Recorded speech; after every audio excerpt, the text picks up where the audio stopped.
जी हाँ, श्री श्री 108 कार्तिक पूजा समिति स्थान कोनी तमाम देशवासियों को हार्दिक अभिनंदन करता है और करता ही रहेगा। अभिमन्यु यादव, आप अभी सुन रहे हैं singer young star Abhimanyu Yadav की आवाज में। RK studio Delhi. हमर बापू जदल को रुपैया वही मले सकर देबो, हमर बापू जदल को रुपैया वही मले सकर देबो। मेला कोहनी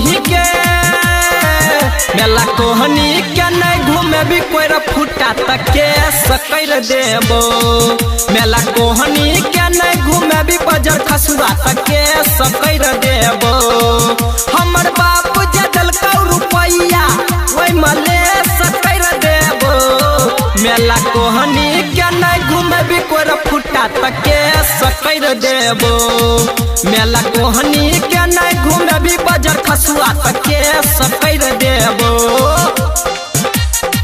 हर साल की भांति इस साल भी श्री श्री 108 कार्तिक पूजा समिति स्थान कोनी आप तमाम देशवासियों को हार्दिक अभिनंदन करता हूँ और करता ही रहेंगे। अभिमन्यु कोनी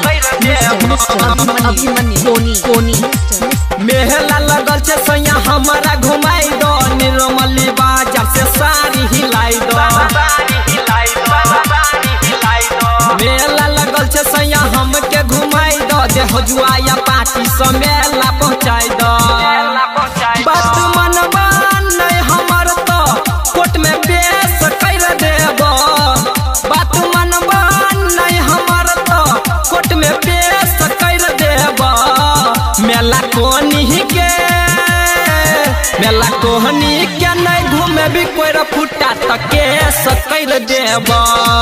मेला कोहनी के नहीं घूमे बजर खसुआ तके सकर देबो। हेलो भाई, थोड़ा इसमें आवाज बढ़ाइए। और हाँ, एक आवश्यक सूचना, जितने भी हमारे नवयुवक वॉलंटियर हैं कृपया सोशल डिस्टेंसिंग का ध्यान रखें, एक दूसरे से थोड़ा दूरी बना कर रखें और मास्क जरूर लगाएं।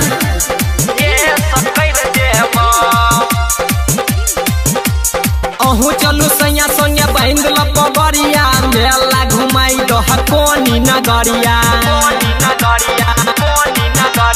अहू चलू सैया संगे बहिंदल पगड़िया, मेला घुमाई दो कोनी नगरिया। चाट चाउमीन खिया के मूड फ्रेश कर देबो। चाट चाउमीन खिया के मूड फ्रेश कर देबो।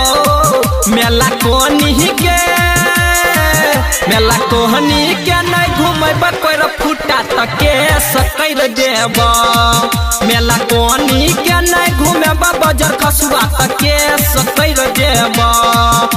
जी हाँ, श्री श्री 108 कार्तिक पूजा समिति स्थान कोनी तमाम देशवासियों को हार्दिक अभिनंदन करता है और करता ही रहेगा।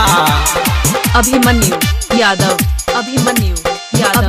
जल्दी चलो सैया मेला सबसे या गाड़ी, भीड़ हेतै बहुते पैर जतै भारी।